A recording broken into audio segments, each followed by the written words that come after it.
Hello guys, welcome once more to another video in our YouTube channel. So in today's video we are going to be looking at chemistry 2021 question 22. Now this question featured in the National Aptitude Examination into the first year of medical, pharmaceutical and odontostomatological training in Cameroon for the 2021 session.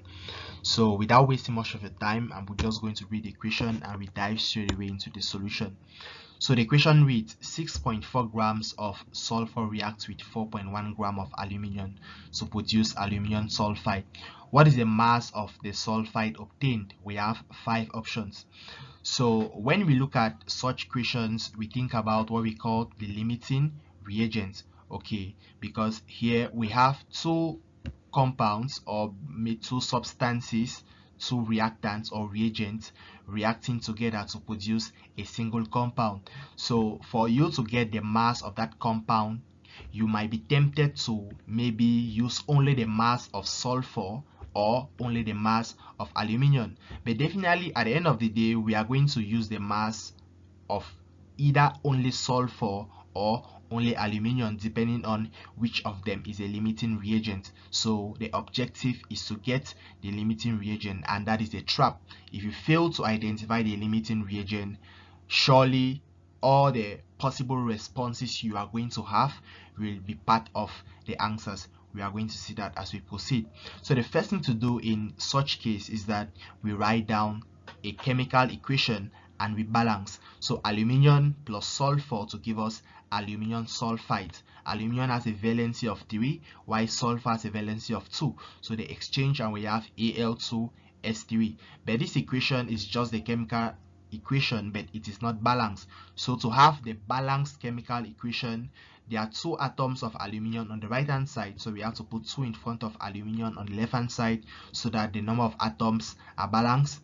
There are 3 atoms of sulfur on the right hand side. On the left hand side there is just 1, so we place 3 in front of sulfur to balance the number of sulfur atoms. So this is what we call a balanced chemical equation. Now we are going to now identify the limiting reagents. So the procedure we are going to follow is this. First of all, we are going to look for, in general, we look for the number of moles of the resulting compound, okay, using the individual reagents. If I find a number of moles of aluminium sulfide using the information on aluminium and the answer gives me a certain value, and I also find a number of moles of aluminium sulfide using the information on sulfur and the answer gives me a certain number of moles, I'm going to compare the total, the final number of moles that I'm going to have. The one that is less, the number of moles that is lesser will definitely be for the compound or for the reagent that is the limiting reagent. So I'm going to find the number of moles of aluminium sulfide with respect to aluminium and the number of moles of aluminium sulfide with respect to sulfur. Then I compare which one is larger, then I deduce the limiting reagent. So basically that is the concept of limiting reagent. So to get the number of moles of aluminium sulfide with respect to aluminium, I will try to first of all use my find the number of moles of aluminium, since I have the mass of aluminium and we know the molar mass of aluminium. Same thing happens for sulfur. So the moles of 6.4 grams of sulfur is the given mass on the molar mass. The given mass is 6.4 and the molar mass is 32 grams per mole. So basically this is going to approximate to 0.2. In fact, it's going to be equal to 0.2 moles. Now, what about the moles of 4.1 gram of aluminium? The given mass is 4.1 grams, while the molar mass is 27 grams per mole. So this approximates to 0.15185 mole. So this is the mass, this is the number of moles of 6.4 grams of sulfur, while this is the number of moles of 4.1 gram of aluminium. Now, let us get the number of moles of aluminium sulfide using aluminium. From this balanced chemical equation, we can realize that 2 moles of aluminium will produce 1 mole of aluminium sulfide.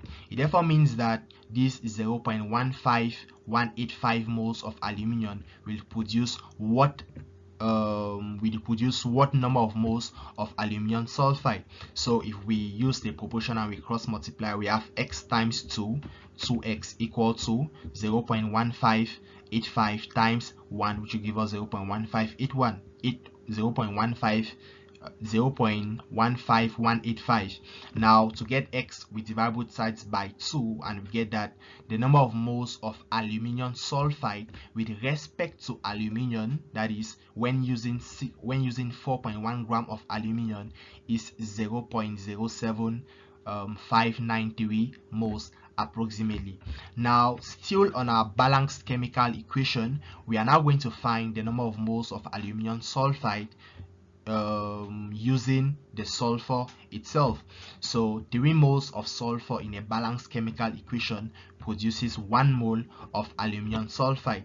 It therefore means that when 6.4 grams of sulfur reacts, that is 0.2 moles of sulfur is going to produce what number of moles of aluminium sulfide.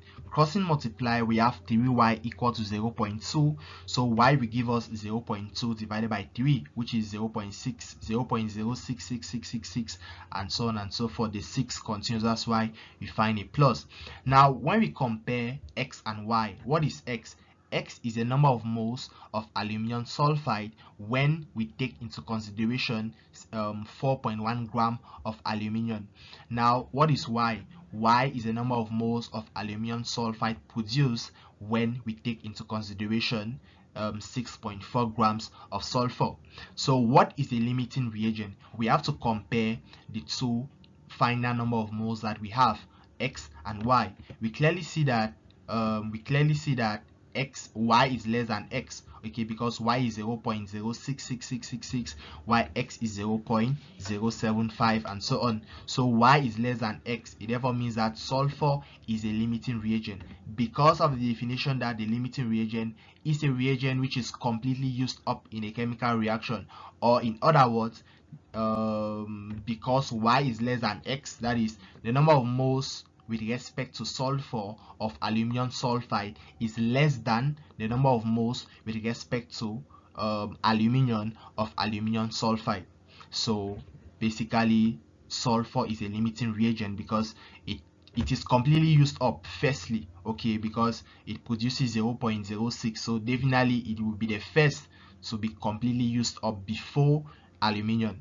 So since y is less than x, like we said, sulfur is a limiting reagent. So to now get the mass of the sulfite obtained, we just have to multiply, because we know that moles is equal to mass over molar mass. So the mass will be the moles times the molar mass.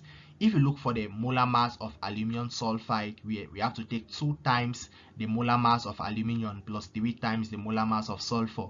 So 2 times 27 is 54, and then plus 3 times 32. When we add together, we get 150 grams per mole. So the mass of aluminium sulfide is the molar mass times the moles, which is 150 grams per mole times y, okay, which is 0.2 over 3 or 0.0666, and so on. So when you do that, we get an exact value of 10.00 grams. So option B is correct. Anyways, if you want to, like I said in the beginning, if we use somebody who just uses, okay, that sulfur, that maybe aluminium is a limiting reagent, or maybe just uses that this value. If you take this value and you multiply by 150, you are going to have 11.39 clearly. So you see all the answers were there. That is, if you calculate and you realize that sulfur is a limiting reagent, you have your answer. If you calculate, and if you don't calculate, meaning you just take into consideration that, okay, let me just use aluminium, you are going to have 11.39 as your answer, which is still part of the solution. So we have to be very keen and pay keen attention to such concepts. So if you enjoy the video, make sure you like the video, you comment in the comment section if you have another way of solving this question or on how to identify the limiting reagent.